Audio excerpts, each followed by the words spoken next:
Batanes, Philippines.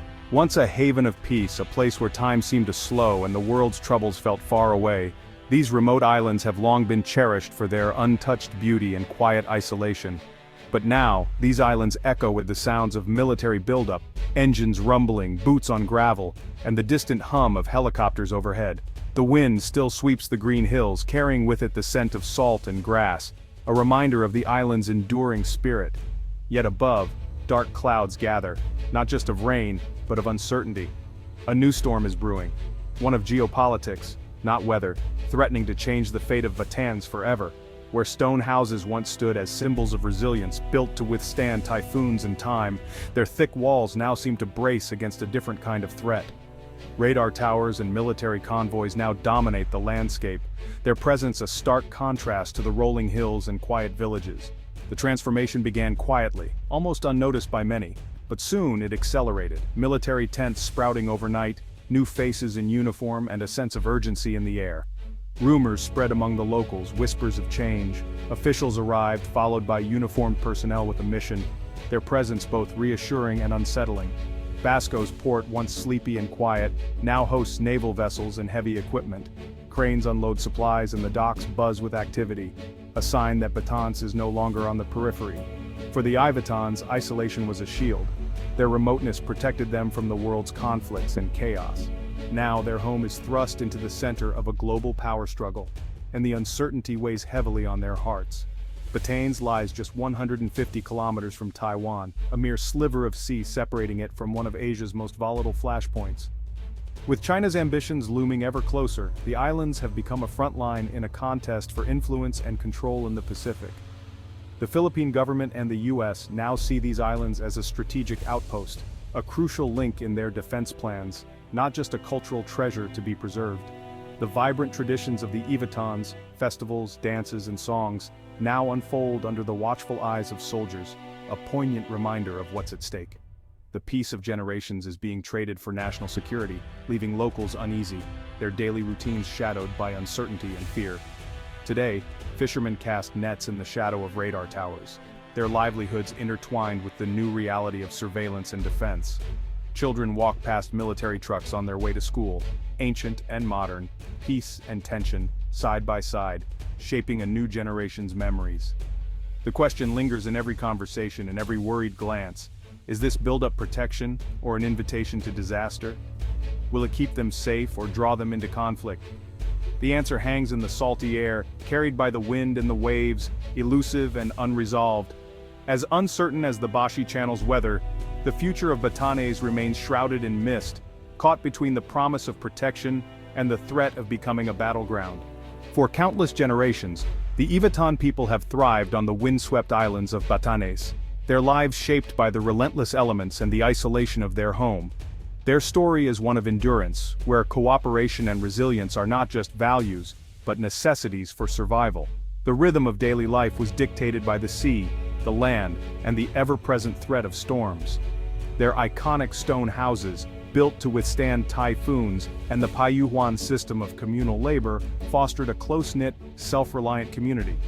Neighbors helped each other rebuild after every storm, and traditions were passed down through generations, creating a strong sense of belonging and identity. Life was simple and cyclical, farming root crops, fishing in unpredictable waters, and always preparing for the next typhoon. The outside world felt distant, almost irrelevant, as the Ivatans focused on the land and sea that sustained them. But now that sense of distance has vanished. The arrival of military vehicles and uniformed soldiers has shattered the island's protective bubble, bringing a new and unfamiliar reality to their doorstep. Soldiers and American advisors have become a regular sight, introducing new faces, languages, and customs. For many, this sudden presence feels like a slow erosion of their unique culture, as outside influences seep into daily life. While economic activity has increased, markets are busier, and some families benefit from new opportunities, there is also a growing sense of anxiety and guardedness. The familiar rhythms of village life are now interrupted by military checkpoints and the constant hum of uncertainty. The vocabulary of geopolitics now colors daily conversation. Fishermen worry about foreign patrol boats disrupting their routes, and parents quietly fear that their children may grow up in a place overshadowed by conflict. Old fears, of storms, poor harvests and isolation, are now joined by the specter of war and the unknown consequences of militarization. The landscape, once only threatened by nature, now bears the marks of human tension. The soul of Batanes is being tested as never before, caught between a cherished past rooted in tradition and an uncertain imposed future shaped by forces beyond their control. The community's trust and tranquility, once the bedrock of Ivitan life, are fading. In their place grows a wary vigilance as villagers watch and wait, unsure of what tomorrow will bring. The Ivitan way of life now stands at a crossroads, its future more fragile than ever before. As the winds of change sweep across Batanes, the people must decide how to protect their heritage while facing an uncertain horizon. Batanes is being reshaped, literally and figuratively, by military priorities. Once known for its untouched beauty and tranquil isolation, the islands now find themselves at the center of sweeping changes, as defense strategies take precedence over tradition and nature. Narrow roads, once winding gently through quiet villages, are widened to accommodate heavy trucks and missile launchers. The familiar paths of daily life are now dominated by the rumble of machinery and the presence of uniformed personnel. Basco Airport's runway grows longer and stronger, ready to welcome military aircraft that bring both protection and uncertainty. The skies above Batanes, once filled only with the calls of birds, now echo with the roar of engines. Along the rugged coast and atop the windswept cliffs, new naval facilities and radar towers rise. These structures transform the islands into a vital sensor and logistics hub, their silhouettes stark against the horizon. For the Ivitan people, these changes bring mixed feelings. Improved infrastructure means easier access to goods and services and the promise of increased tourism. Yet there is also disruption, anxiety, and the ever-present risk that comes with militarization. Construction disrupts the rhythm of farming life, alters water flow, and leaves a layer of dust on precious crops. Fields that once yielded abundance now struggle with the side effects of progress. Each new military structure adds to Batanes' strategic value, and at the same time, increases its vulnerability. The islands are now a potential flashpoint watched by allies and adversaries alike. The landscape's legendary beauty is now interrupted by the stark utilitarian architecture of war. Rolling hills and dramatic cliffs share space with concrete bunkers and radar domes. Elders mourn the loss of heritage as radar domes appear on ancestral hills, places once sacred now claimed by technology and defense. The islands have become a paradox, breathtaking in their natural splendor, yet bristling with weapons. They stand as a symbol of both national resolve and newfound vulnerability. The transformation is irreversible. The scars left on the land are more than just visual. They mark a profound shift in identity and purpose. Batanes is no longer just a remote paradise. It has become a front line, a sentinel at the edge of the nation. The community must now adapt and live with the consequences of this new reality, balancing hope for progress with the weight of what has been lost. Batanes sits at the southern entrance to the Bashi Channel, a strategic choke point between the Pacific and South China Sea. Its proximity to Taiwan makes it a frontline outpost for monitoring Chinese military movements. For Manila, it's about defending the nation's northern border. For China, Batanes is an obstacle to naval access and a threat to its ambitions. The US and allies see Batanes as a critical link in regional defense, complicating any Chinese move on Taiwan.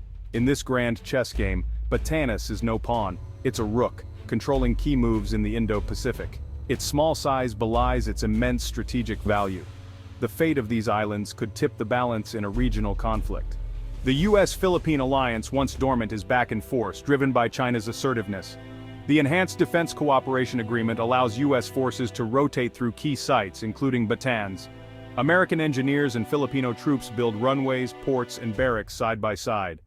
Annual Balikatan exercises now feature amphibious landings and live fire drills on the islands. This cooperation boosts Philippine capabilities and sends a clear message of deterrence. For some, US presence means security and opportunity. For others, it stirs memories of colonialism and fears of entanglement. The sight of American soldiers in Batanes is both reassurance and warning. The alliance is stronger, but so are the risks. Batanes is now a symbol of both partnership and peril. The military buildup brings jobs, better infrastructure, and economic hope to Batanes. Local businesses thrive, and young Ivitans find work at home instead of leaving. Improved airports and communications promise a brighter future, if peace holds. But the cost is steep. The island's tranquility is shattered by construction and drills. Fishermen feel restricted, parents worry about the social impact, and the sense of safety erodes. The community is divided. Some celebrate new opportunities, others mourn lost heritage and fear conflict. Economic gains are immediate, but cultural and existential risks loom large. The dilemma is stark: progress versus preservation, security versus peace. Batanes is being asked to trade its soul for development. The bargain is uneasy and the outcome uncertain. The people must weigh prosperity against the price of becoming a fortress. The Bashi Channel is more than a local fishing ground, it's a global artery for trade and data. Hundreds of ships and vital undersea cables pass through daily, linking Asia to the world. Any disruption here would send shockwaves through global supply chains and digital networks. The channel is a military prize, a route for US and Chinese navies, and a gateway for submarines. Control over Batanes means influence over this choke point. The military buildup is designed to secure, or threaten, this vital link. Decisions made on these small islands ripple across the globe. The Ivatan people now live at the intersection of local life and global stakes. Their fate is tied to the flow of trade, data, and power. Batanes is a linchpin in the 21st century order. The official goal is deterrence, making Batanes a tough target to discourage Chinese aggression. Advanced radars and missile batteries are meant to prevent war by showing strength. But what's defensive to one side looks offensive to the other, fueling an arms race and raising tensions. The risk of miscalculation is high. A single incident could spiral into conflict. For Batanes, this means living on the front lines of a dangerous game. The very systems meant to protect could make the islands a target. Locals know their home could be sacrificed in a larger conflict. The quest for security has brought new dangers to their doorstep. Batanes is now a potential sacrifice zone in the chessboard of great powers. Batanes stands at a crossroads, its fate shaped by distant powers. Some embrace change, seeing security and opportunity. Others mourn the loss of peace and fear for their culture. Most Ivitans are caught in between, grateful for progress, anxious about the risks. Their lives are now subject to decisions made in Manila, Washington, and Beijing. The islands have become a symbol of the Indo-Pacific's instability. For the Ivatan people, these hills and seas are home, not just a strategic outpost. As tensions rise, they wonder, will Batanes be remembered for its resilience or as the first casualty of a new Pacific conflict? The world is watching this once-forgotten paradise. The future here is uncertain, but the stakes could not be higher. In Batanes, the local and the global are now inseparable.